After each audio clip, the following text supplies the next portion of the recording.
Hi అండి, welcome to Srilatha vlogs అండి. ఈరోజు మనం మెత్తటి మైసూర్ పాకం చేసుకుందామండి. అది ఏ విధంగా చేసుకుందామో చూద్దామండి. చాలా బాగుంటుందండి.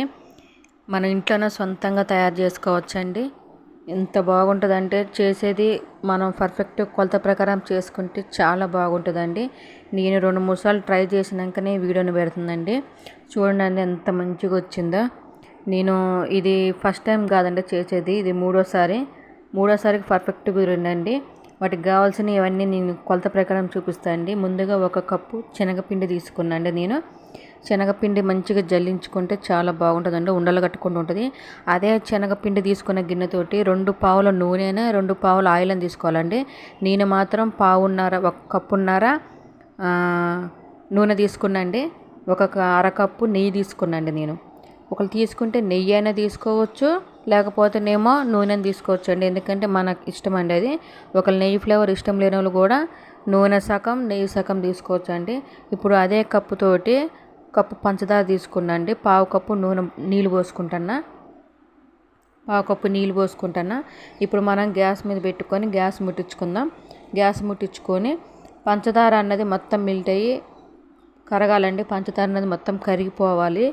చూడండి, ఈ విధంగా కలుపుకొని గ్యాస్ మీద పెట్టిన కాంచి కంటిన్యూగా కలుపుతూనే ఉండాలండి. మనం ఈ విధంగా కలుపుకుంటూ పోవాలండి. చక్కెర అన్నది మొత్తం కరిగిపోవాలండి. పంచదార అన్నది ఈ విధంగా కలుపుకోవాలండి. మొత్తం చూడండి, చక్కెర అన్నది మిల్ట్ కావాలండి. మొత్తం కరిగిపోవాలి. ఈ విధంగా కరిగిపోవాలండి పంచదార.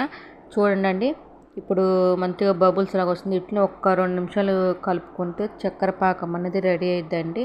నేను కూడా చూపిస్తాను ఆ పాకం ఎలా వస్తుంది ఏందనేది కూడా చూపిస్తాండి మీకు ఒకసారి. ఈ విధంగా కలుపుకోవాలండి. కొంచెం 1-2 సార్లు పొంగు వస్తే చాలండి. ఇప్పుడు మనం పాకం చూసుకుందామండి. చూడండి, పాకం చూపిస్తుంది. సన్న తీగ పాకం వస్తే చాలండి. మరీ ఎక్కువ అవసరం, సన్న తీగ పాకం ఈ విధంగా రావాలండి. తీగపాకం అనేది ఈ విధంగా రావాలండి. ఇప్పుడు మనం పక్కన పెట్టుకున్న పిండి ఉంది కండి, శనగపిండి. ఆ పిండిని వేసేసుకుందాం. శనగపిండి వేసిన కాంచి కంటిన్యూగా కలుపుతూనే ఉండాలండి. ఉండలు కట్టుకోకుండా కలుపుతూనే ఉండాలి మనం. ఈ విధంగా పోసుకున్న శనగపిండిని అంతా మంచిగా ఉండలు లేకోకుండా కలుపుకుంటూనే ఉండాలండి. ఈ విధంగా కలుపుతూనే ఉండాలండి. ఎప్పుడైనా సరే ఒకవేళ ఫస్ట్ టైం ట్రై చేసే వాళ్ళు ఉంటండి, తక్కువ క్వాలిటీలో తీసుకోండి. మరీ ఎక్కువ కాకుండా కొంచెం పిండి తీసుకొని ట్రై చేయండి. ఈ విధంగా ఉండలేకుండా కలుపుకున్నాక మనం ఇప్పుడు నూనె పోసుకుందామండి. నూనె వేడి అవసరం లేదండి. గట్టి మైసూర్ పాకంకి అయితే ఆయిల్ అయినా నూనె అయినా ఆయిల్ వేడి చేయాలండి. ఇది మెత్తటి మైసూర్ పాకం కాబట్టి నూనె వేడి చేయని అవసరం లేదండి. పావు పోసుకుంటా మనం 1 గంట పెట్టుకుని ఆ గంటతోటి పోసుకుంటూ చేసుకోవాలండి. మనం పోసిన నూనె అనేది ఆ పిండి మొత్తం గుంజుకోవాలండి. మనకి నూనె కనపడుకోకుండా పిండి అంతా అబ్జర్వ్ చేసుకుంటుంది. అప్పుడు చేసుకున్నప్పుడు మళ్ళీ ఇంకో పావు నూనె పోసుకోవాలండి. ఈ విధంగానే పోసుకోవాలండి. ఒక్కసారి పోసుకున్నా కూడా బాగోదండి. ఇప్పుడు మళ్ళీ ఇంకొక పావు నూనె పోసుకుందామండి. చూడండి, బబుల్స్ రాగా వస్తుంది మంచిగా. ఇట్లా బబుల్స్ రాగా వస్తుందండి. ఇప్పుడు 1 పావు నూనె పోసుకుందామండి. మళ్ళీ కంటిన్యూగా కలుపుతూనే ఉండాలండి. ఈ విధంగా కలుపుకుంటూ పోతూనే ఉండాలి. బాగా కలపాలండి. ఇట్లా కలుపుకుంటుంటేనే మైసూర్ పాకం అన్నది ఆ ఆయిల్లో అనేది ఫ్రై అయ్యిద్దండి. ఆయిల్లో అయినా నెయ్యి పోసుకున్నా నూనె పోసుకున్నా ఫ్రై అయ్యిద్దండి. మంచిగా అలా ఉడికిపోయిద్దండి. శనగపిండి వాసన అన్నది మనకు అసలు ఆడ తెలియదండి. అంత పర్ఫెక్ట్గా వస్తుందండి. స్వీట్ షాపులలో మనం కొనుక్కొని తింటాం కండి, ఆ టేస్ట్ వస్తుందండి. ట్రై చేయండి. ట్రై చేసి ఎలా వచ్చిందని కూడా నాకు కామెంట్ బాక్స్లో కామెంట్ పెట్టండి. నూనె పోసుకుందామండి. మళ్ళీ చూడండి, ఈ విధంగా పోసుకుంటూనే ఉండాలండి నూనె. ఆ నూనె మనం ఎంత కొలత తీసుకున్నామో ఆ కొలత ప్రకారం నూనె అంతా పోసుకుంటూనే ఉండాలండి. ఈ విధంగా కలుపుతూనే ఉండాలండి. మనం బాగా బబుల్స్ వస్తాయి చూడండి, మంచిగా బబుల్స్ వస్తూ ఉంటాయండి. మంచిగా అది నూనెలు అనేది ఈ పిండి అనేది కలుపుతుంటే మంచి స్మెల్ వస్తుందండి మనకైతే. చూడండి, ఈ విధంగా కలుపుకోవాలి. బబుల్స్ వస్తాయి చూడండి, మంచిగా వస్తాయి బబుల్స్. ఈ విధంగా కలుపుకోవాలండి పిండిని బాగా. ఇప్పుడు నూనె కూడా లాస్ట్గా మిగిలిన కొంచెం నూనె కూడా పోసేసిందండి. చూడండి, ఈ విధంగా కలుపుకుంటే చాలా బాగుంటుందండి.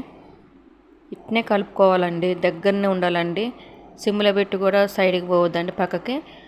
ఇప్పుడు నెయ్యి పోసుకుందామండి. నేను పావు నెయ్యి పోసుకుంటానండి.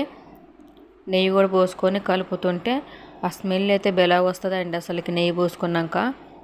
నెయ్యి పోసుకోవాలి. ఇక నెయ్యి పోసుకొని ఆ నెయ్యి అన్న పిండి కూడా మొత్తంలో ఆ పిండిలో మొత్తం నెయ్యి కలుసుకోవాలండి. ఇప్పుడు కొంచెం నెయ్యి పోసుకుంటానండి. ఆ కొంచెం నెయ్యి కూడా పోసుకొని మళ్ళీ ఒకసారి కలుపుకోవాలండి మొత్తం. ఇంకా ఈ విధంగా కలుపుకోవాలండి అంతా. ఇప్పుడు మనం పాకం ఎట్లా వచ్చింది, ఎలా ఇది తెలుసుకోవాలనుకుంటే మనం ఒక చిన్న గిన్నె తీసుకొని ఆ గిన్నెలోకి కొంచెం పాకం ముద్ద తీసుకోనండి, కొంచెం నూనె అంటించుకొని చేతికి ఇట్లా ఉండ చూడతాయండి. ఉండ కావాలండి, ఇట్లా ఉండ కావాలండి. ఆ ఉండ అయితే ఇక కరెక్ట్గా మనకి మైసూర్ పాకం అన్నది పర్ఫెక్ట్గా రెడీ అయినట్టు అర్థమండి. ఇప్పుడు కలుపుకుందామండి. ఇప్పుడు లాస్ట్గా మిగిలిన నెయ్యి మొత్తం పోసేసుకొని కొంచెం ఇలాచి వేసుకున్నాండి. ఒకళ్ళు వేసుకుంటే వేసుకోవచ్చు, లేకపోతే లేదండి, అది మన ఇష్టం అండి. నేను కొంచెం వేసినండి ఇలాచిని. మళ్ళీ ఒకసారి కలుపుకుందామండి. ఇప్పుడు ఒక గిన్నెకి ఆయిల్ పూసుకుందామండి. నెయ్యి మాత్రం అసలు వేయకండి, ఎందుకంటే నెయ్యి వేస్తే అది గట్టి పట్టే అవకాశం ఉంటుంది. మళ్ళీ వేడి చేసి తీయాల్సి వస్తుంది. అదేదో నెయ్యి పోసుకుంటే మనం తిప్పేయంగానే ఎమ్మటే ఊడి కింద పడిద్దండి, బాగుంటుంది. ఇక ఈ విధంగా పోసుకున్నాక నెయ్యి మొత్తం నూనె పూసుకున్నాక మనం రెడీ చేసి పెట్టుకున్న పిండినంతా ఒక గిన్నెలోకి వేసుకొని మంచిగా సమానంగా అనుకోవాలండి. ఒక గిన్నె తీసుకున్న గిన్నెకి కొంచెం నూనె రాసుకొని ఇక ఈ విధంగా రుద్దగాలండి. ఇక ఈ విధంగా రుద్దుకుంటే మంచిగా ఒక సమానంగా ఒక లెవెల్గా చేసుకోవచ్చండి. మంచిగా ఈ విధంగా చేసుకుంటే ఒక 2 నిమిషాలు ఆగినాక కట్ చేసుకుంటే పీసులు కట్ చేసుకోవచ్చండి. ఇక పూర్తిగా చల్లారినాక మనం తీసేసుకుంటే బాగుంటుందండి. ఇప్పుడు ఒక 2 నిమిషాలు ఆగినాక నేను కట్ చేస్తానండి. చూడండి ఎంత పర్ఫెక్ట్గా ఎంత మంచిగా మెత్తగా వచ్చింది. చాకు పెట్టి కోస్తుంటే కూడా మంచిగా తెగుతుందండి. ఈ విధంగా పీసులు మొత్తం కోసుకున్నాక అండి మనం మొత్తం చల్లారిపోవాలండి. చల్లారినాక మనం ఒక ప్లేట్ పెట్టి రివర్స్ చేసుకుంటే మంచిగా ఊడి వస్తాయండి. ఈ విధంగా కోసుకోవాలండి. కోసి ఒక 2 నిమిషాలు పక్కకు పెట్టుకుంటే చల్లారిపోయిద్దండి. చూడండి. ఇప్పుడు మనం చల్లారిపోయాక చూద్దామండి. చల్లారిపోయాక ఇప్పుడు చూడండి మొత్తం చల్లారిపోయింది.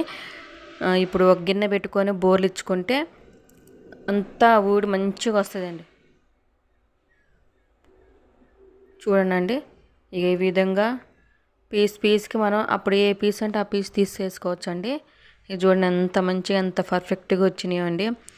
ఫస్ట్ టైం ఎవరైనా నా వీడియో చూస్తే లైక్ చేసుకోండి, సబ్స్క్రైబ్ చేసుకోండి ప్లీజ్ అండి. తెలిసిన వాళ్ళు ఎవరైనా ఉంటే వాళ్ళకి షేర్ చేయండి.